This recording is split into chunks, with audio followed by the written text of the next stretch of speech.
Guys, so I am back with an update on hair paint wax. So I had an opportunity to try it yesterday.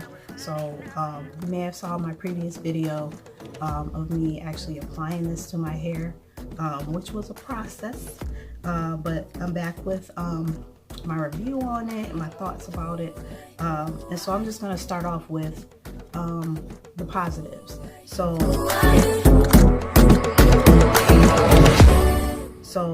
I really like the color. The color is really pretty. It's a bit darker than I thought it was going to be, but I really like it. So it came out kind of burgundy for me, which I like and which complements my skin tone.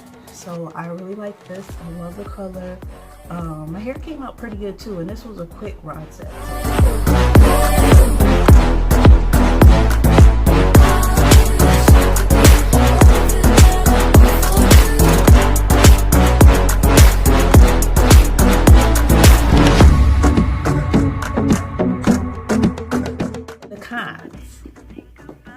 It's very messy. It's very staining.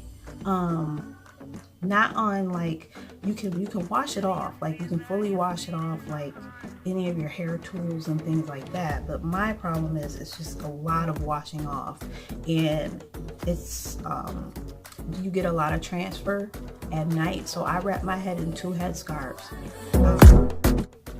You know, my hair a little bit, just from basic natural movement. I get a little bit of staining on my collar of my shirt. I would definitely use it for like maybe adding a splash of color to my bangs or a streak of color somewhere, but all over hair color, I don't know how people do it. I watched a lot of, YouTube videos and Instagram videos, and people are saying like, they use it and they don't get any transfer. I don't know what they're using, but maybe it's a different product, I don't know, but this particular brand that I have, it transfers, and so I wouldn't recommend it to you if you're thinking about some longer term color, like for a month or something like that. This is a no-go. Even for a couple weeks, it's a no-go. Like, it's a matter of a couple of days, and then you're gonna have to wash this out.